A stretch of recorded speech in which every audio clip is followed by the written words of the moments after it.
Kemudian dari sisi penggajian, sebagaimana tadi yang menjadi materi agenda kita, di dalam Kepmen Pan RB nomor 116 2025 sudah diatur, ini juga ditindaklanjuti bersama-sama dengan Kementerian Dalam Negeri yang menerbitkan surat edaran.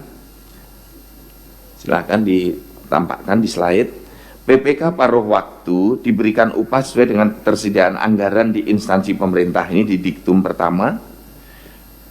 Kemudian untuk P3K paruh waktu diberikan upah paling sedikit sesuai besaran yang diterima saat menjadi non-ASN atau honorer, atau kalau anggarannya tersedia sesuai dengan upah minimum yang berlaku di wilayah tersebut, diktum ke-19.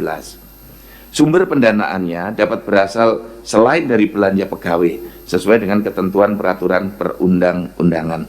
Kemudian pimpinan dari Kementerian Dalam Negeri sudah menerbitkan SE untuk paruh waktu itu menggunakan belanja tidak terduga apabila belanja pegawai pada APBD tahun anggaran 2025 belum cukup atau belum tersedia. Kemudian mekanismenya melakukan perubahan peraturan kepala daerah tentang penjabaran APBD tahun 2025 mendahului Perda tentang perubahan APBD 2025 dan diberitahukan kepada pimpinan DPRD sesuai ketentuan peraturan perundang-undangan. Dari rapat-rapat kami dengan para kepala BKD perlu kami laporkan untuk nanti ini kami mohon arahan dari Bapak-Bapak pimpinan dan anggota Komisi 2, tantangan pengangkatan P3K paruh waktu. Perlu kami laporkan sebagaimana yang disampaikan Pak Abah tadi, jumlah formasi yang ditetapkan instansi itu lebih sedikit dari jumlah tenaga honorer yang existing. Kemudian belum tersedianya formasi terutama pada jabatan tampungan. Kemudian terdapat instansi yang ingin menyesuaikan jumlah penetapan formasi, ingin merubah jumlah formasi. Yang keempat, terdapat instansi yang mengajukan penundaan seleksi P3K tahap 2 karena terkendala anggaran dan ingin memaksimalkan hasil seleksi P3K tahap 1. Kemudian yang kelima, adanya pelamar non-ASN yang tidak terdata dalam database BKN yang melamar CPNS dan tidak bisa mengikuti seleksi P3K. Dan ada juga yang sudah lebih dari 2 tahun tetapi merasa tidak mendapatkan informasi sehingga tidak mengikuti semua seleksi. Nah, tentu ini juga tidak bisa untuk masuk ke dalam sistem CAS ini.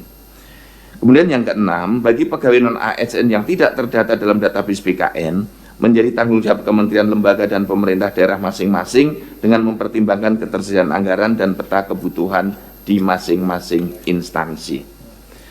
Kemudian kami ingin laporkan Bapak Pimpinan terkait dengan total potensi tenaga honorer yang paruh waktu. Nah, rekan-rekan coba dislaidkan yang skema 1,37 juta ASN, calon ASN. Yang saat ini sudah diusulkan untuk mendapatkan formasi itu ada 538 instansi yang sudah usul pimpinan. Ini menggembirakan karena progresnya sudah sangat bagus, sudah 1.068.000 atau 78%. Kemudian yang belum diusulkan ada 235.533 atau 17,2%, dan yang tidak diusulkan oleh instansi 66.495 atau 4,9%. Nah, yang tidak diusulkan ini teridentifikasi dengan berbagai alasan, antara lain meninggal dunia, kemudian sudah tidak aktif bekerja, instansi menilai tidak ada kebutuhan di organisasinya, dan keempat, tidak tersedia anggaran. Kalau kita melihat secara lebih detail, Bapak-Bapak pimpinan dan Bapak-Bapak para anggota seluruhnya, kita petakan dari prioritas R1 sampai dengan yang atas permintaan sendiri mengundurkan diri dan TMS, itu datanya bisa kita lihat seperti yang ada di layar.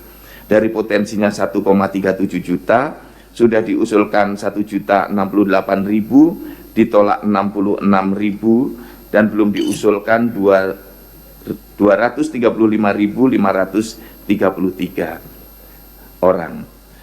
Dan kalau kita melihat dari sisi alasan ditolak, tidak aktif bekerja ada 41,6%, tidak tersedia anggaran ini besar, kurang lebih 39,7%, hampir 40%, tidak ada kebutuhan organisasi 17%, dan meninggal dunia 1,6%.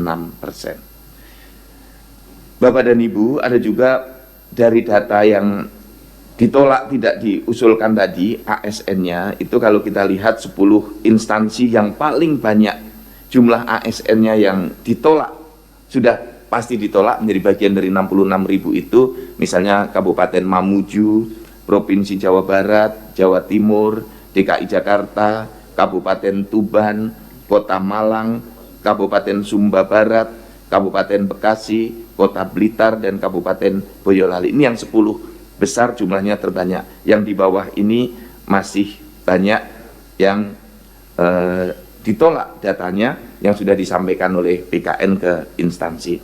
Demikian Bapak Pimpinan beberapa langkah yang kami lakukan dan detail laporan kami untuk mohon arahan untuk kita tindak lanjuti bersama-sama.